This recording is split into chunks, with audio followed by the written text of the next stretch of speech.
अब देखो question number 8 में क्या लिखा हुआ है, बैलेंस शीट भी बनानी है अपने को इसमें, और मैंने बताया था बैलेंस शीट में क्या क्या चीजें इंपॉर्टेंट होती है।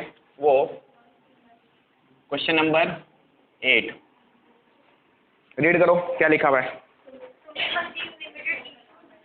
Sumit machine limited issued 50,000 shares of ₹100 each eight a discount of 5%। देखो यहाँ पर डिस्काउंट पे इशू हुए हैं, क्या कंपनी कभी डिस्काउंट पे शेयर इशू कर सकती है, बट ये क्वेश्चन आ रखा है तो मैं आपको बता दूं, अगर एग्जाम में क्वेश्चन आ जाए डिस्काउंट का, वैसे डिस्काउंट पे इशू नहीं कर सकती शेयर, बट अगर कभी आ जाए तो हमें क्या करना पड़ेगा, हमें एक अकाउंट ओपन करना है डिस्काउंट के लिए, ठीक है। और इसका नाम खाली डिस्काउंट नहीं होगा, इसका नाम होगा discount on issue of share account. और बताओ ये बिजनेस के लिए एक्सपेंस इनकम है कि लॉस है? लॉस। इसलिए क्या करेंगे, डेबिट या क्रेडिट? डेबिट। इनकम हमेशा क्रेडिट होती है और लॉस हमेशा डेबिट होते हैं। अब देखो आगे इसको हमें कहाँ एडजस्ट करना वो भी अभी देखेंगे अपन। The shares were payable ₹25 on application. तो हमने शेयर इश्यू कितने किए थे, हमने 50,000 शेयर इश्यू किए हैं, 50,000 shares at the rate of 100 each, यानी कि अच्छा 5% डिस्काउंट में क्या मतलब 95 में दिया। प्रीमियम होता तो हम ऐड करके लिखते, ठीक है। आगे 25 रुपीज़ ऑन एप्लीकेशन, एप्लीकेशन पे कितने रुपीज़ हैं 25, 40 rupees on allotment 40 rupees, and first and final call पर 30 rupees, first and final call कितने 30 रुपीज़, टोटल देखो कितनी हो रही है 95। अब दिक्कत ये डिस्काउंट का एडजस्ट करें एप्लीकेशन पे। अगर क्वेश्चन कुछ नहीं कहता है तो हमेशा चाहे प्रीमियम हो या डिस्काउंट, अगर क्वेश्चन साइलेंट है तो वो हमेशा एडजस्ट होता है अलॉटमेंट के साथ। यानी कि एक्चुअल में अलॉटमेंट 40 रुपीज़ की नहीं है, वो 45 की थी, जिसमें से इसने 5 रुपीज़ क्या किया, डिस्काउंट ऑलरेडी लेस कर दिया और आपको अमाउंट कितना बता दिया 40 रुपीज़। यानी क्या कह सकता हूँ मैं 45 माइनस 5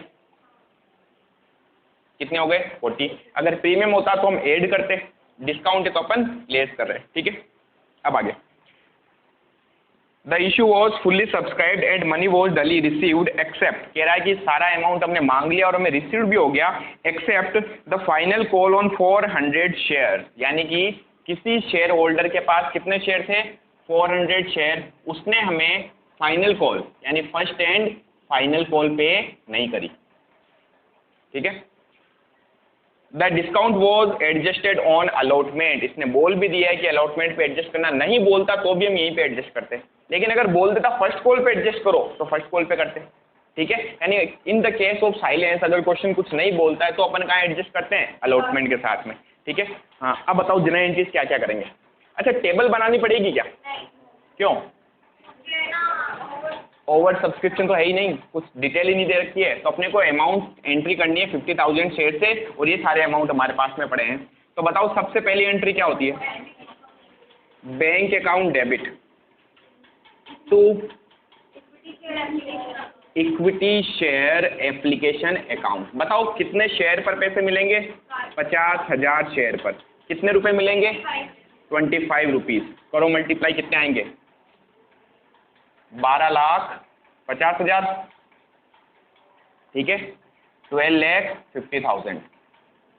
नेक्स्ट एंट्री क्या होगी, equity share application account debit to equity share capital account.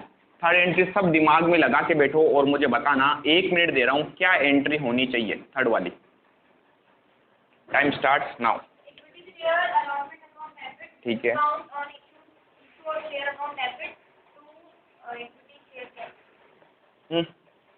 सही बोली इन्होंने, सही है। प्रीमियम तो है ही नहीं, है तो डिस्काउंट ही ना, सही है। कितने बच्चे बोले सही है, सही है, वेरी गुड। अब देखो अगर प्रीमियम होता तो हम एडजस्ट कहाँ करते हैं अलॉटमेंट के साथ में, ठीक है। और अगर प्रीमियम होता तो मान लियो प्रॉफिट होता, इनकम होती, इसलिए उसको हम क्रेडिट करते, लेकिन यहाँ मान लिए लॉस है 5 रुपीज़ का डिस्काउंट, ठीक है, तो इसको डेबिट करना है। एंट्री क्या हो जाएगी, equity share allotment account debit discount on issue of share account debit, और 2 में क्या जाएगा इक्विटी शेयर कैपिटल अकाउंट। अब बताओ अमाउंट कैसे लिखें। यहाँ इक्विटी शेयर कैपिटल में तो अमाउंट जाएगा 50,000 मल्टीप्लाई 45 रुपीज, 45 रुपये, ठीक है। और मैं इसको एक बार हटा रहा हूँ। यहाँ अमाउंट जाएगा 50,000 मल्टीप्लाई 40 रुपीज, 40, और 5 रुपये का डिस्काउंट था वो आ जाएगा 50,000 मल्टीप्लाई 5, ठीक है। तो यहाँ हो गया हमारे पास 20 लाख रुपीज, 20 लाख। यहाँ हो गए हमारे पास 25, 2,50,000, ठीक है। और टोटल 45 से मल्टीप्लाई करेंगे तो 22,45,000। क्या मुझे बताओगे अब जब हमें पैसे मिलेंगे तो कितने मिलेंगे? 22,45,000, सॉरी मैंने 45 लिख दिया, 22,50,000। तो हमें पैसे कितने मिलेंगे? 22, 50, 2.5 लाख या 20 लाख? 20 लाख ऑब्वियसली, क्योंकि डिस्काउंट तो हमने उनको दे दिया। तो अब अपने को जब अमाउंट रिसीव होगा फोर्थ एंट्री में क्या एंट्री करेंगे? Bank account debit to equity share allotment account. Amount कितना आएगा? 20 लाख रुपीज। कोई दिक्कत यहाँ तक? नेक्स्ट एंट्री कौन बताएगा?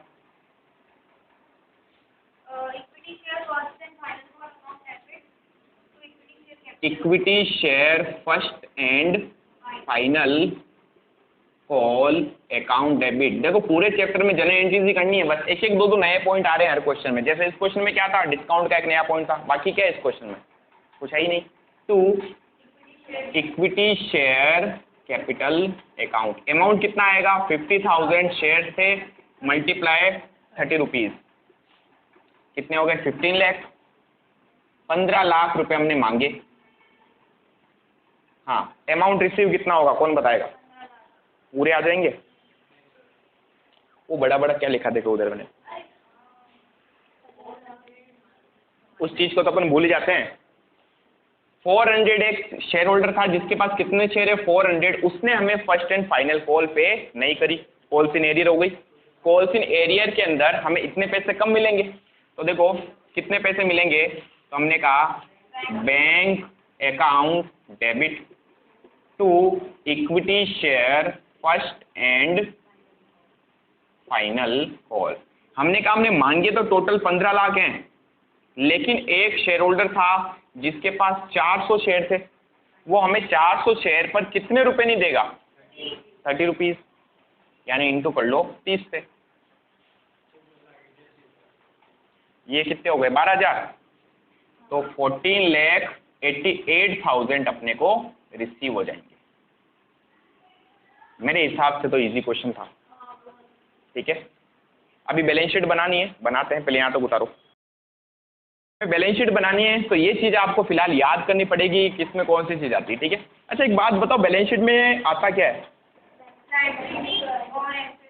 आपको मालूम है हम किसी भी तरीके का अगर अकाउंट ओपन कर देना, जैसे ये अकाउंट हो गया, bank account, share application account, ठीक है, इन अकाउंट को हमें क्लोज करना पड़ता है साल के एंड तक, ठीक है। अगर कोई अकाउंट है जो क्लोज नहीं हुआ या उसका बैलेंस आ रहा हो, मैं कह सकता हूं, यानी कि हमने बैंक का अकाउंट ओपन किया, अगर ये अकाउंट वापस क्लोज नहीं हुआ तो इसका कहीं ना कहीं बैलेंस बचेगा, मालूम है आपको। जैसे शेयर एप्लीकेशन को मैंने क्रेडिट किया और मैंने यहाँ शेयर एप्लीकेशन को वापस क्या कर दिया? डेबिट कर दिया, तो इसका कुछ ना कुछ बैलेंस बचेगा हमारे पास में। क्लियर हुआ पॉइंट? तो इसका मतलब क्या है, जितना डेबिट हुआ अगर उतना का उतना ही क्रेडिट हो जाए तब तो अकाउंट खत्म हो जाता है। क्या बोला मैंने? जितना डेबिट हुआ उतना ही अगर क्रेडिट हो जाए तो अकाउंट खत्म हो जाएगा, बैलेंस शीट में वो चीज कहीं नहीं आएगी। यानी कि बैलेंस शीट में वास्तव में आता क्या है? वो बैलेंस जिसके अकाउंट अभी तक ओपन पड़े हैं, जिसको हमने क्लोज नहीं किया, ठीक है।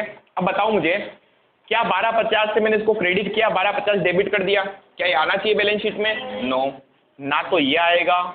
इसी तरीके से डेबिट कितना हुआ? 20 लाख। क्रेडिट भी कितना हुआ?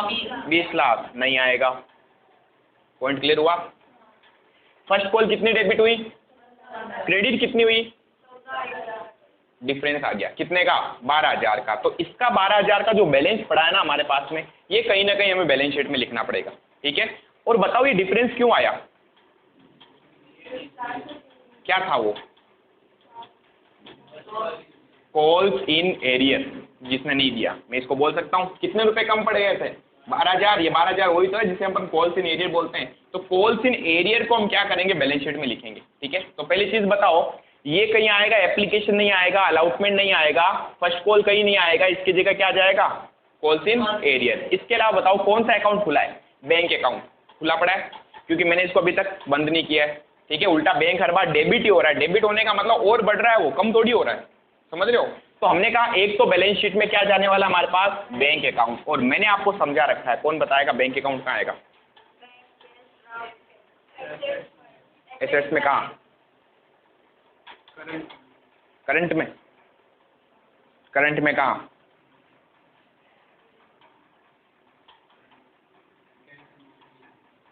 यस, बैंक अकाउंट जो है वो करंट एसेट्स के अंदर कैश एंड कैश इक्विवेलेंट में शो किया जाएगा। बताया भी था मैंने आपको, कैश एंड कैश इक्विवेलेंट में क्या क्या आता है, कैश, बैंक अकाउंट, चेक, यानी चेक और कैश और कैश के इक्वल मानी जाने वाली जितनी भी चीजें होती है वो सब कहाँ आती है, कैश एंड कैश इक्विवेलेंट में। तो एक चीज तो पता चल गई, बैंक आ जाएगा, ये कहीं आएगा नहीं। शेयर कैपिटल कहाँ आनी चाहिए, शेयर कैपिटल, शेयर कैपिटल में ही सबसे पहले हेडिंग क्या थी हमारी, शेयर होल्डर फंड, उसमें सबसे पहले शेयर कैपिटल वहां लिखना पड़ेगा अपने को। ठीक है, तो हमने कहा ये आएगा कहां पर, शेयर कैपिटल में। तो इन चीजों को याद रखना, इस चैप्टर के लिए 4 से 5 चीज ये लिमिटेड, बस, और ज्यादा कुछ नहीं है, तो इनको याद रखो। बैंक अकाउंट कहाँ जाता है, एसेट्स में, करंट एसेट्स में, कैश एंड कैश इक्विवेलेंट में। शेयर कैपिटल कहाँ जाती है, लायबिलिटीज में, शेयर होल्डर फंड में, शेयर कैपिटल में। ठीक है, फिर अगेन ये शेयर कैपिटल आ गई, कहाँ जाएगी, शेयर कैपिटल में। बीच में एक पॉइंट बच गया, अलॉटमेंट तो कहीं आएगा नहीं, क्यों नहीं आएगा, जितना डेबिट हुआ उतना ही क्रेडिट हो गया। तो देखो एप्लीकेशन, अलॉटमेंट या ये जो कॉल्स होती ना, ये बैलेंस शीट में कहीं नहीं आती, लेकिन आता क्या है बैलेंस शीट में, कॉल्स इन एरियर आता है। अगर कॉल्स इन एडवांस है आपके पास, ज्यादा पैसा मिला हुआ है, वो शो किया जाता है। ठीक है, इस क्वेश्चन में क्या था हमारे पास, कॉल्स इन एरियर था, इसको लिखना पड़ेगा, अभी बताऊंगा कहाँ आएगा। तो फिलहाल मैंने आपको दो चीज बताई, बैंक अकाउंट कहाँ शो होगा, ठीक है, कैपिटल कहाँ जाएगी, शेयर कैपिटल में, शेयर कैपिटल में। यहाँ एक नया पॉइंट है, discount on issue of share. अब मुझे बताओ हम लायबिलिटी में लिखें इसको या एसेट्स में लिखें, सोच के जवाब देना। डिस्काउंट को लायबिलिटी में लिखूं या एसेट्स में लिखूं, क्या ये एक्सपेंस या इनकम है, क्या नहीं, एक्चुअल में क्या ये एसेट्स एंड लायबिलिटी है, वास्तव में देखा जाए तो नहीं है, लेकिन फिर भी ये बैलेंस शीट में आएगा। बताओ क्यों, क्योंकि मैंने क्या बोला, जिसके बैलेंस पड़े हैं उसके बैलेंस शो किए जाएंगे। क्या मैंने इस डिस्काउंट को खत्म किया, क्या नहीं किया ना, इसका मतलब इसे हमें बैलेंस शीट में लिखना पड़ेगा। और ये बैलेंस शीट में कहाँ जाएगा, ये बैलेंस शीट में जाएगा, मैं यहाँ लिख देता हूँ ऊपर, ये सबने उतार लिया ना। अभी तक मैंने आपको कितनी चीजें बताई है, इसको याद रखना। बैंक अकाउंट कहाँ शो होता है, करंट एसेट्स में, कैश एंड कैश इक्विवेलेंट में। फिर मैंने कहा शेयर कैपिटल कहाँ जाती है, शेयर होल्डर्स फंड में, उसमें शेयर कैपिटल में। फिर अभी थर्ड चीज मैं बता रहा हूँ, discount on issue of share, discount on issue of share, ये कहाँ जाता है, ये जाएगा एसेट साइड में। बताओ क्यों, हमारे अकाउंट्स में अगर कोई चीज डेबिट होती है तो वो एसेट्स है, और अगर ये चीज क्रेडिट होती तो लायबिलिटी होती। जैसे मैंने आपको बताया सिक्योरिटी प्रीमियम कहाँ लिखते हैं, लायबिलिटीज में, कहाँ, शेयर होल्डर फंड में, कहाँ, रिजर्व एंड सरप्लस के अंदर। तीन चीजें बताई थी, any type of reserve, security premium और बैलेंस ऑफ एसपीएल। याद आया कुछ, वो क्रेडिट होता है इसलिए हम उसको कहाँ लिखते हैं, लायबिलिटी से। ये डेबिट हो रहा है, इसको कहाँ लिखेंगे, एसेट्स में। और एसेट्स में भी कहाँ, नॉन करंट एसेट्स, और उसमें भी अदर नॉन करंट एसेट्स, या लॉन्ग टर्म में भी लिख सकते हैं। ठीक है, तो देखो फिर कह रहा हूँ 4 से 5 चीजें ये अच्छे से याद कर लो इनको, इसके अलावा बैलेंस शीट में कुछ भी नहीं आ रहा है। ठीक है, तो डिस्काउंट आ गया, इसके अलावा आगे चलते हैं। बैंक कहाँ चला जाएगा, करंट एसेट्स में, कैपिटल अलॉटमेंट कहीं आएगा नहीं, फर्स्ट कॉल कहीं आएगा नहीं, शेयर कैपिटल, शेयर कैपिटल में, बैंक करंट अकाउंट में। तो बस कितनी चीजें आई हैं टोटल मिला के, 3 ही तो चीज है, समझ गए। अब अपने को बनानी है बैलेंस शीट, नहीं, सिर्फ जो चीज है वही लिखनी है अपने को, इसके अलावा कुछ नहीं लिखना। माइनस करेंगे, अभी बताऊंगा कॉल्स इन एरियर का क्या करेंगे। ठीक है, ये जो कॉल्स इन एरियर होती है, जिसने हमें पैसे नहीं दिए, इस चीज को याद रखना, लिख देता हूं, कॉल्स इन एरियर। ये हमारे पास में जाएगी शेयर होल्डर या शेयर कैपिटल, लिख देता हूं डायरेक्टली, शेयर कैपिटल में से लेस हो जाएगी। आया समझ में? जितनी भी हमारी शेयर कैपिटल थी उसमें से हम क्या करेंगे, इसको माइनस करके नेट अमाउंट जो उसको बाहर लिखेंगे। ठीक है, क्योंकि हमने शेयर कैपिटल टोटल लिख रखी होती है इसके अंदर। ठीक है, और जो पैसा नहीं मिला उसको माइनस कर दो, नेट अमाउंट क्या लिख दो, बाहर की इतनी शेयर कैपिटल बनी है। क्योंकि जिसने मुझे पैसे दिए ही नहीं, क्या उसकी मैं कैपिटल बना सकता हूँ क्या? नहीं बनाएंगे। तो हमने तो ऑलरेडी लिख चुका है, कैपिटल में अपन लिख चुके हैं। मुझे एक बात बताना, यहाँ शेयर कैपिटल में ध्यान से देखो मैंने कितने रुपए लिखे हैं, 40 या 45? 45, जबकि वास्तव में अलॉटमेंट तो 40 की थी, 5 तो डिस्काउंट था। समझ पा रहे हो? यहाँ पर कैपिटल में हमेशा फेस वैल्यू आती है, डिस्काउंट का और प्रीमियम का इस पर कोई इफेक्ट नहीं होता है। ठीक है, तो कैपिटल हमेशा अपने अंदर टोटल अमाउंट को लिखती है। अब कॉल्स इन एडवांस या कॉल्स इन एरियर जो होता है, इन दोनों को हमें एडजस्ट करना पड़ता है इसमें। ठीक है, तो 4 चीजें हो गई, याद रहेगी पॉइंट। लगभग हर क्वेश्चन में इनसे ज्यादा चीजें नहीं आएगी, 1-2 पॉइंट आपके बढ़ सकता है। ठीक है, चलिए स्टार्ट करते हैं। तो बताइए सबसे पहले क्या लिखेंगे, इक्विटी एंड लायबिलिटी। हेडिंग जो है ना मेन, वो तो पूरी लिखनी है। इक्विटी एंड लायबिलिटीज के अंदर सबसे first share holder fund, share holder fund. और शेयर होल्डर फंड में सिर्फ एक चीज हमारे काम की है, क्या, शेयर कैपिटल। ठीक है, हम यहाँ लिखेंगे शेयर कैपिटल और इसके अंदर लिखेंगे अपन अभी क्या लिखेंगे, कितने शेयर इश्यू किए हमने, 50,000। यहाँ लिखना है 50,000 equity share at the rate of 100 each. 100 का था ना, इसलिए हमें यहाँ पर पूरे 100 लिखने पड़ेंगे। ठीक है, कितना अमाउंट होता है टोटल अगर देखा जाए तो 50 लाख। तो मैं इसको थोड़ा छोटा कर देता हूँ, ईच, तो हमारे पास अमाउंट आ जाएगा टोटली 50 लाख। ठीक है, इसमें से ही अपने को क्या करना है, लेस करना है कॉल्स इन एरियर। ठीक है, माइनस करेंगे कॉल्स इन एरियर।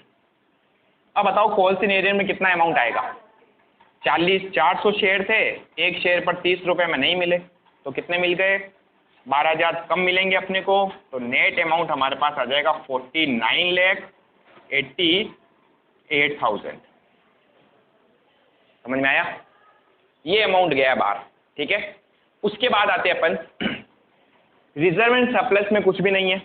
ठीक है, फिर money received again share warrant आएगा नहीं, एप्लीकेशन मनी पेंडिंग अलॉटमेंट है नहीं यहाँ पर। उसके बाद चलते हैं नेक्स्ट हेडिंग, क्या होती है हमारे पास, नॉन करंट लायबिलिटीज। क्या नॉन करंट लायबिलिटीज में कुछ दिख रहा है आपको, लॉन्ग टर्म बोरोइंग्स नहीं है हमारे पास, डेफर्ड टैक्स एसेट्स नहीं है, अदर लॉन्ग टर्म लायबिलिटीज नहीं है, लॉन्ग टर्म प्रोविजन नहीं है। इसी तरीके से करंट एसेट्स में आए, वहां पर भी चारों चीजें नहीं है। ठीक है, इन शॉर्ट कहा जाए तो लायबिलिटी साइड में सिर्फ एक चीज है हमारे पास। ठीक है, बस इतना ही करना अपने को, और इसकी कर लेनी है टोटल 49,88,000। फिर आएंगे बी पॉइंट पे, जो क्या है हमारे पास, एसेट्स। एसेट्स में क्या क्या चीजें आती हैं, अच्छा ये लिख लिया आपने, इसको मैं एक बार मिटा देता हूँ ना, आपके पास लिखा हुआ है कॉपी में, यहाँ फिर थोड़ा क्या नीचे दिखेगा नहीं। फर्स्ट और सेकंड एंट्री मिटा रहा हूँ मैं, एसेट साइड यहीं से लिख रहा हूँ। हाँ, अब ट्राई करो बताने का कि क्या आना चाहिए एसेट्स में। बी पॉइंट एसेट्स, सबसे पहले एसेट्स में क्या होता है, fix assets, non current. Non current में सबसे पहले फिक्स है ही नहीं हमारे पास में। फिक्स एसेट्स में क्या क्या होता है, बिल्डिंग, इंटेंजिबल, कुछ नहीं है हमारे पास में। ठीक है, फिर आइए इसका नॉन करंट इन्वेस्टमेंट है क्या, नहीं है। ट्रेड, उसके बाद क्या था, डेफर्ड टैक्स एसेट्स है क्या, याद तो है चीजें, याद होगी तो ही। ठीक है, मैं बार बार इसीलिए वापस बोल रहा हूँ ताकि थोड़ा बहुत दिमाग में और घुसे अगर भूल गए हो तो। उसके बाद long term loans and advances, other non current assets है एक चीज, क्या, discount. Discount on issue of share assets में आएगा, नॉन करंट एसेट्स में आएगा, और उसमें भी कहाँ, अदर लॉन्ग टर्म एसेट्स में। ठीक है, तो यहाँ लिख सकता हूं मैं नॉन करंट एसेट्स, उसमें कहां पर, अदर लॉन्ग टर्म एसेट्स, और इसके अंदर लिखना पड़ेगा क्या, discount on issue of share. बताओ जरा कितना अमाउंट था discount on issue of share का, ये रहा 2,50,000, 2,50,000। अब आएगा ना, बैंक कहाँ जाएगा, करंट एसेट्स में, अभी तो अपन का है नॉन करंट में। ठीक है, इसके अलावा बात है सीधा बी पॉइंट पे, और क्या लिख दें बी पॉइंट में, करंट एसेट्स। करंट एसेट्स में सबसे पहले करंट एसेट्स थी हमारे पास करंट इन्वेस्टमेंट नहीं है, ट्रेड रिसीवेबल्स नहीं है, इन्वेंट्री नहीं है, फोर्थ नंबर पे क्या था, कैश एंड कैश इक्विवेलेंट है, क्या है, बैंक अकाउंट। इसके अंदर लिखेंगे अपन क्या, बैंक अकाउंट। ठीक है, बताओ बैंक अकाउंट की टोटल कैसे करें। अब जहां जहां डेबिट हुआ जोड़ते जाओ, सिंपल है। फर्स्ट एंट्री में देखो कितना डेबिट हुआ, 1250। सेकेंड एंट्री में मैं यहाँ लिख देता हूँ, अच्छा ये एंट्री भी मिटा देता हूँ ना, लिख ली ना सबने,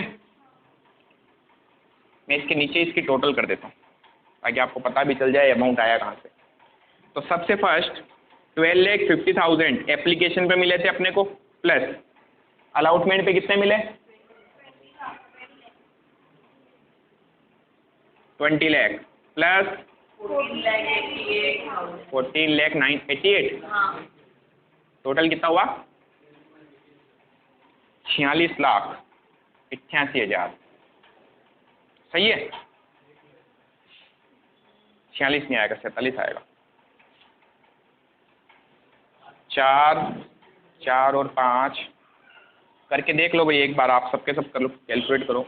12,50, 20 लाख, 14,88,000। ठीक है, हाँ 1 मिनट देख लेते हैं। 4 2 6 और 1 7, 47,38,000 ही आ रहा है। तो क्या आएगा, 47,38,000। ठीक है, बस यहाँ पर आपकी बैलेंस शीट क्या हो जाती है, खत्म हो जाती है। और यहाँ पर हम कर लेंगे टोटल बी, और यहाँ पर क्या आ जाएगा, ये टोटल ए। इन सब के अगर टोटल करें अपन तो बताओ कितना आएगा, 0,0,0,8,8,9,4, 49,88, 49,88। अब सेम आएगा ना मैडम, बैलेंस शीट है ये। ठीक है, तो सेम आना भी चाहिए। छापो फटाफट। अब पहले ये एसेट्स करनी है, फिर लाइबिलिटी और फिर ये एसेट्स।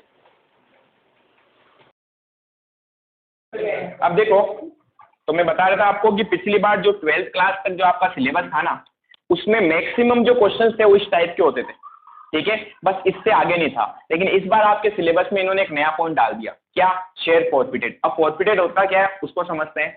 इसी क्वेश्चन में हमने अभी एक पॉइंट पढ़ा, जिसके पास 400 शेयर थे, ये वाला पॉइंट, उसने 30 रुपए नहीं दिए हमें फर्स्ट कॉल के ऊपर। ठीक है, तो बताओ इस केस में होता क्या है। अगर आप कंपनी होते तो आप क्या करते, हम इस शेयर होल्डर को वापस नोटिस भेजते कि भाई पैसे दे दे, 1 नोटिस भेजते, 2 नोटिस भेजते, 3 नोटिस भेजते, फिर भी अगर ये पैसे नहीं देता तो क्या करते, नहीं, हम उसको नोटिस में लिख के भेजते, अगर आपने इस बार पेमेंट नहीं किया तो हम आपके जो शेयर्स हैं जो आपको दे रखे हैं, जो आपके नाम से रजिस्टर्ड हैं, उसे कैंसिल कर देंगे।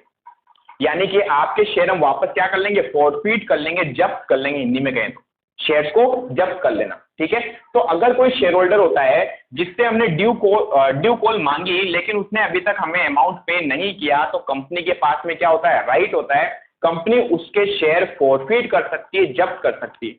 आया समझ में। और अब हम यही पढ़ने वाले हैं कि इस केस में हम अकाउंटिंग क्या करेंगे, जनरल एंट्रीज क्या करेंगे। क्लियर है, तो शेयर फॉरफिट का मतलब तो समझ में आया क्या होता है। शेयर फॉरफिट मींस जिस शेयर होल्डर ने ड्यू अमाउंट पे नहीं किया तो कंपनी के पास में क्या होगा, राइट होगा, किस चीज का, उसके शेयर्स को जब्त कर ले, फॉरफिट कर ले। ठीक है, अब शेयर फॉरफिचर की एंट्रीज क्या होती है वो देखते हैं अपन। अच्छा, आपके सिर्फ यही टॉपिक नहीं है कि शेयर फॉरफिट करते हैं क्या, आपके एक टॉपिक और जोड़ा इन्होंने, फॉरफिट तो करना ही है। और क्या ये जो शेयर फॉरफिट किए हुए, सपोज कीजिए मैंने इसके शेयर जब्त कर लिए, इसने मुझे पैसे नहीं दिए, मैंने बोला भाई 400 शेयर है तेरे पास, अभी तक तो तेरे नाम से रजिस्टर्ड है, इतने दिन में अगर पेमेंट दे देता है तो ठीक है, नहीं तो तेरे शेयर हम वापस फॉरफिट कर देंगे, यानी हम यहाँ से आपके शेयर कैंसिल कर देंगे, और वो शेयर हम क्या किसी और को री इश्यू कर सकते हैं। यस, मैंने इसके 400 शेयर क्या कर लिए, फॉरफिट कर लिए, शेयर फॉरफिटेड। यस, जैसे कि इसने लास्ट कॉल के पैसे नहीं दिए, पहले तो दे रखे थे, हाँ सब गए, सब पैसे गए। कंपनी इसलिए तो उसको बोलती है या तो ये दे दो तो ठीक है, आपके नाम से शेयर रजिस्टर्ड रहेंगे, लेकिन अगर आपने अमाउंट ड्यू अमाउंट हमें पे नहीं किया तो क्या होगा, आपके शेयर हम फॉरफिट कर लेंगे, आपके शेयर हम क्या कर लेंगे, जब्त कर लेंगे। अब क्या कंपनी इन जब्त किए हुए शेयर्स को वापस री इश्यू कर सकती है क्या? यस, कंपनी इन शेयर्स को वापस री इश्यू भी कर सकती है। और ध्यान से सुनना, मैंने आपको अभी अभी बताया था कोई भी कंपनी अपने शेयर्स को डिस्काउंट पे इश्यू कर सकती है क्या? इस क्वेश्चन में आपने जरूर पढ़ा होगा, लेकिन मान के चलना कोई भी कंपनी अपने शेयर्स को डिस्काउंट पे इश्यू नहीं कर सकती। लेकिन अगर आपने शेयर्स फॉरफिट कर रखे हैं, जब्त कर रखे हैं, तो जब्त किए हुए शेयर क्या आप री इश्यू कर सकते हो at discount? The answer is yes. आया समझ में? नॉर्मल केस में, ये नॉर्मल केस का है, ये तो अब नॉर्मल बन गया, ठीक है। तो हमने क्या कहा, क्या नॉर्मली कंपनी शेयर डिस्काउंट पे इशू कर सकती है? नहीं कर सकती। लेकिन शेयर जो आपने जब्त कर रखे हैं, फॉरफिट कर रखे हैं, क्या वो आप री इशू कर सकते हो डिस्काउंट पे? कर सकते हो। लेकिन इसमें भी कंडीशन ये है कि क्या आप मैक्सिमम डिस्काउंट कितना रुपए दोगे? डिस्काउंट जो होता है ना, 10 रुपए का शेयर है, कितने रुपए डिस्काउंट दोगे? 2 रुपए, 3 रुपए या 5 रुपए? तो ऐसा इसमें लिखा हुआ है, मैक्सिमम जो डिस्काउंट है वो कितना हो सकता है? मैक्सिमम जो डिस्काउंट होगा वो डिस्काउंट जो आपने अमाउंट जब्त कर रखा है, यानी इस आदमी ने कुछ तो दिया था आपको, इसने आपको एप्लीकेशन दे रखी है, इसने आपको अलॉटमेंट का पैसा दे रखा है, वो हमने क्या कर लिया? जब्त कर लिया, फॉरफिट कर लिया। इतना ही डिस्काउंट आप क्या कर सकते हो? मैक्सिमम अलाउ कर सकते हो। इससे ज्यादा आप डिस्काउंट अलाउ नहीं करोगे, ठीक है। क्लियर हुआ पॉइंट? तो ये तो हाँ, मत दो, क्या दिक्कत है? मैंने कहा ना, कंपनी पे डिपेंड करता है, कंपनी चाहे तो देगी, नहीं तो नहीं देगी। अगर देती है तो क्या होगा? तो मैक्सिमम डिस्काउंट कितना होगा? जितना पास्ट में अमाउंट फॉरफिट कर रखा है उससे ज्यादा हमारे पास डिस्काउंट का अमाउंट नहीं हो सकता। ये चीज क्लियर हुई? ये तो था हमारे पास में शेयर फॉरफीचर होता क्या, उसको मैंने आपको थोड़ा समझाया। अब अपने को करना क्या है, हमें शेयर फॉरफीचर की जनरल एंट्रीज करनी।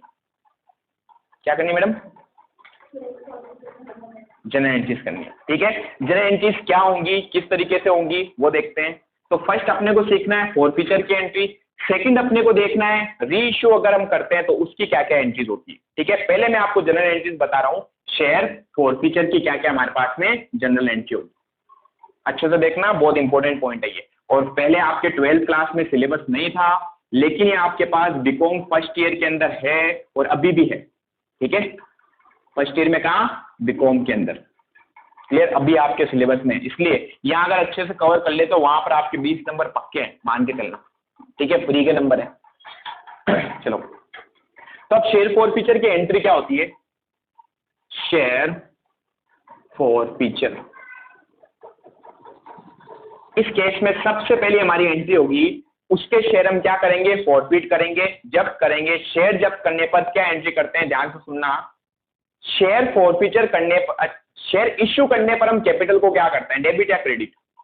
इश्यू करने पर, इश्यू करने पर क्रेडिट हमेशा। क्यों? क्योंकि हमारी कैपिटल बनती है उससे। कैपिटल का मतलब क्या? बिजनेस के मालिकों ने पैसा दिया, मालिकों ने पैसा दिया तो कैपिटल बन गई। और कैपिटल हमेशा क्या होती है? क्रेडिट होती है, क्योंकि कैपिटल लाइफ की मानी जाती है, ठीक है। तो जब हम शेयर इश्यू करते हैं तो हमारी शेयर कैपिटल बनती है, बढ़ती है। लेकिन जब हम उसके शेयर जब्त कर लेते हैं तो उसकी कैपिटल कम हो जाती है। अब मुझे हमारी शेयर कैपिटल को कम करना है। शेयर कैपिटल क्रेडिट करने से बढ़ती है तो कम कैसे होगी? डेबिट कर दो। अकाउंट में प्लस माइनस नहीं होता है, डेबिट क्रेडिट होता है, ठीक है। तो हमने कहा शेयर जब्त करते सबसे पहली एंट्री में हमारे पास में लिख देता हूं ऑन फॉरफीचर। फॉरफीचर जब हम जब्त करेंगे, ठीक है। जब्त करने पर, ये दिख नहीं रहा होगा ग्रीन वाला, दिख रहा है क्या उसमें? क्लियर? जब्त करने पर, तो जब्त करने पर हम जस्ट रिवर्स एंट्री करेंगे, समझना आप अच्छे से वापस। Share capital account debit. अब यहां पर अमाउंट कितना आएगा? अमाउंट वो आएगा जो कंपनी ने ड्यू कर रखा है। अब ये क्या रहा माइनस सर? सपोज कीजिए company application, allotment, first call और सेकंड कॉल 4 पार्ट में पैसे लेती है, ठीक है। कंपनी ने 100 रुपीज का एक शेयर इश्यू किया था, जिसमें एप्लीकेशन पर 30 रुपीज, अलॉटमेंट पर 40 रुपीज, फर्स्ट कॉल पर 20 रुपीज एंड रिमेनिंग जो बचा है वो सेकंड कॉल पर। कितने बच गए? 10 रुपए, ठीक है। अब देखना अच्छे से, एक शेयर होल्डर ऐसा था जिसने एप्लीकेशन का पैसा तो दे दिया। अच्छा, क्या एप्लीकेशन का पैसा भी कोई रोक सकता है क्या? वो कैसे रोकेगा? वो तो एडवांस में देना पड़ता है आपको, तभी आपको कंपनी शेयर अलाउट करती है। ठीक है, तो एप्लीकेशन का पैसा कभी भी कोई नहीं रोक सकता। हमने कहा क्या अलॉटमेंट का पैसा रोक सकता है? डेफिनेटली रोक सकता है। हमने उसको शेयर दे दिए, शेयर दिए, फिर हमने पैसे मांगे किस चीज के? अलॉटमेंट के। हमने कहा भाई अलॉटमेंट के पैसे दे दे, उसने नहीं दिए। कुछ टाइम निकला, फिर मैंने फर्स्ट कॉल भी मांगी उससे, वो भी नहीं दिए। तो क्या मैं सिर्फ फर्स्ट कॉल के जस्ट बाद ही उसके शेयर जब्त कर सकता हूं, या मुझे सेकंड कॉल भी करनी पड़ेगी पहले? कंपनी को फुल राइट होता है, अगर उसने अलॉटमेंट नहीं दिया तो वो अलॉटमेंट के बाद भी इसके शेयर फॉरफिट कर सकती थी, लेकिन कंपनी ने फिर भी क्या सोचा कि चलो हम फर्स्ट कॉल और मांग लेते हैं, क्या पता इस बार साथ में दे दे। उसने अभी भी नहीं दिया, तो कंपनी इस आदमी से सेकंड कॉल मांगेगी भी नहीं और सीधा क्या करेगी, इसके शेयर यहीं पे इसी स्टेज पे फॉरफिट कर लेगी। ठीक है, ये पॉइंट क्लियर हुआ? अब बता सकते हो मैंने वास्तव में, हमारा शेयर तो 100 रुपए का था, लेकिन मैंने इससे मांगे कितने अभी तक? मैंने इससे मांगे 90 रुपीज है टोटल। फर्स्ट कॉल भी मांग ली मैंने इससे, फर्स्ट कॉल के बाद शेयर जब्त कर रहा हूं, तो मैं कह सकता हूं कंपनी ने अभी तक टोटल ड्यू कितना किया है? 90 रुपीज। क्लियर? तो क्या इस केस में शेयर कैपिटल में आप पूरे 100 रुपए लिखोगे क्या? नहीं, जितना अमाउंट ड्यू हुआ है, क्या लिखा मैंने? ड्यू, या यहां टोटल ड्यू लिख लो तो ज्यादा बेटर होगा, टोटल ड्यू। ठीक है, जितने कंपनी ने मांग रखे हैं, और ज्यादा कंफ्यूजन हो तो ये लिखिए total cold up. Cold up मतलब मांगा जा चुका है। हाँ, मैंने कहा ना दे चुका, वो थोड़ी पढ़ रहे हैं, अपन पढ़ क्या रहे हैं? मांगे कितने कंपनी ने? क्यों, ये मांगे नहीं थे क्या? वो तो दे चुका है ना पहले से। दे तो अलॉटमेंट भी चुका है। चलो बताओ, मैं कहता हूँ अलॉटमेंट दे दिया उसने। ऑफिस में बैठो 5 मिनट में। तो मैं क्या कह रहा हूं, अब उसने अलॉटमेंट भी दे दिया। ठीक है, अब बताओ अगर कोई पूछे, मैंने कहा इसने एप्लीकेशन दे दी, इसने अलॉटमेंट भी दे दिया, अब मैं अगर फर्स्ट कॉल की बात करूं, उसने फर्स्ट कॉल नहीं दी और कंपनी ने सीधे उसके शेयर क्या कर लिए? फॉरफिट कर लिए। अगर कोई पूछे बताओ टोटल ड्यू कितना था, यानी कंपनी ने टोटल पैसे मांगे कितने थे, तो क्या बोलोगे? खाली 20 रुपए मांगे? वो तो दे चुका है, फिर मांगेंगे। अरे टोटल मांगे कितने हैं कंपनी ने, मैं तो ये पूछ रहा हूँ। क्या खाली 20 रुपए मांगे हैं क्या? अभी तक टोटल कितना ड्यू हुआ है? ड्यू का मतलब ये मत समझो बकाया है। हम वर्ड में नॉर्मल लाइफ में अपन ये देखते हैं ड्यू है मतलब बकाया है, बकाया नहीं होता है। ड्यू का मतलब है टोटल कंपनी ने कितने मांग रखे, इसलिए मैंने आगे और भी लिख दिया कोल्ड अप। मांगे कितने टोटल अभी तक इन शेयर्स के ऊपर, टोटल अमाउंट वो आएगा। आया समझ में? टोटल कितने मांग लिए कंपनी ने? 90 रुपीज, तो टोटल 90 रुपीज यहाँ पर आएंगे। ठीक है, चलो, तो ये हो गया हमारे पास टोटल ड्यू या कोल्ड अप। इसको हमने क्या कर दिया? डेबिट कर दिया। इसके बाद अब अपने को क्या करना है? टू साइड में लिखना है। क्या? टू, जो चीज हमने मांग ली लेकिन उसने अभी तक दी नहीं। ठीक है, वापस इसको मैं थोड़ा सा चेंज करता हूं। मैंने कहा हमने एप्लीकेशन मांगी, इसने दे दी। हमने अलॉटमेंट मांगा, इसने नहीं दिया। मैंने फर्स्ट कॉल मांगी, इसने नहीं दी। और सेकंड कॉल तो मैंने मांगी नहीं अभी तक, यानी यहां पर मैं आए ही नहीं। इससे पहले मैंने इसके शेयर क्या कर लिए? फॉरफिट कर लिए। ठीक है, तो अब देखो इस केस में हम क्या करेंगे? टू साइड में हम वो चीज लिखते हैं जो हमने मांग ली लेकिन उसने नहीं दी। ठीक है, बताओ मैंने क्या मांग लिया? क्या मैं अलॉटमेंट मांग चुका हूं? यस। उसने दिया कि नहीं दिया? नहीं दिया, लिखो यहां टू शेयर अलॉटमेंट। अलॉटमेंट, ठीक है, और यहां लिख सकते हैं नोट पेड, जो उसने पे नहीं किया। ठीक है, क्या मैंने फर्स्ट कॉल मांग ली? यस, मैंने फर्स्ट कॉल मांग ली, लेकिन क्या उसने फर्स्ट कॉल दे दी? नहीं दी, लिखो to share first call. Next, क्या मैंने सेकंड कॉल मांगी क्या इससे? मैंने मांगी नहीं। जब मैंने मांगी नहीं तो वो देगा कहां से? लिखना ही नहीं है। समझ गए? यानी जो चीज आपने मांगी नहीं ना, एक तरीके से उसको भूल ही जाओ आप। ना तो मैंने यहां लिखा उसको, मैंने कहा ना यहाँ टोटल 90 लिखे मैंने, ये 10 लिखा ही नहीं, ना डेबिट में लिखा ना क्रेडिट में लिखा है। ठीक है, चलिए, और यहां पर आएगा टू साइड में जो पैसे उसने हमें दे दिए। क्या बोल रहा हूं? जो उसने हमें दे दिए। क्या दिया उसने अभी तक हमें? 30 रुपीज। ये पैसा आएगा शेयर फॉरफिटेड अकाउंट। कौन सा अकाउंट खोलते हैं अपन? Share forfeited. Share forfeited account.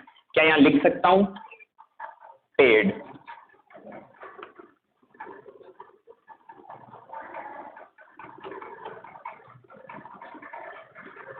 तो यहां आ जाएगा अमाउंट पेड।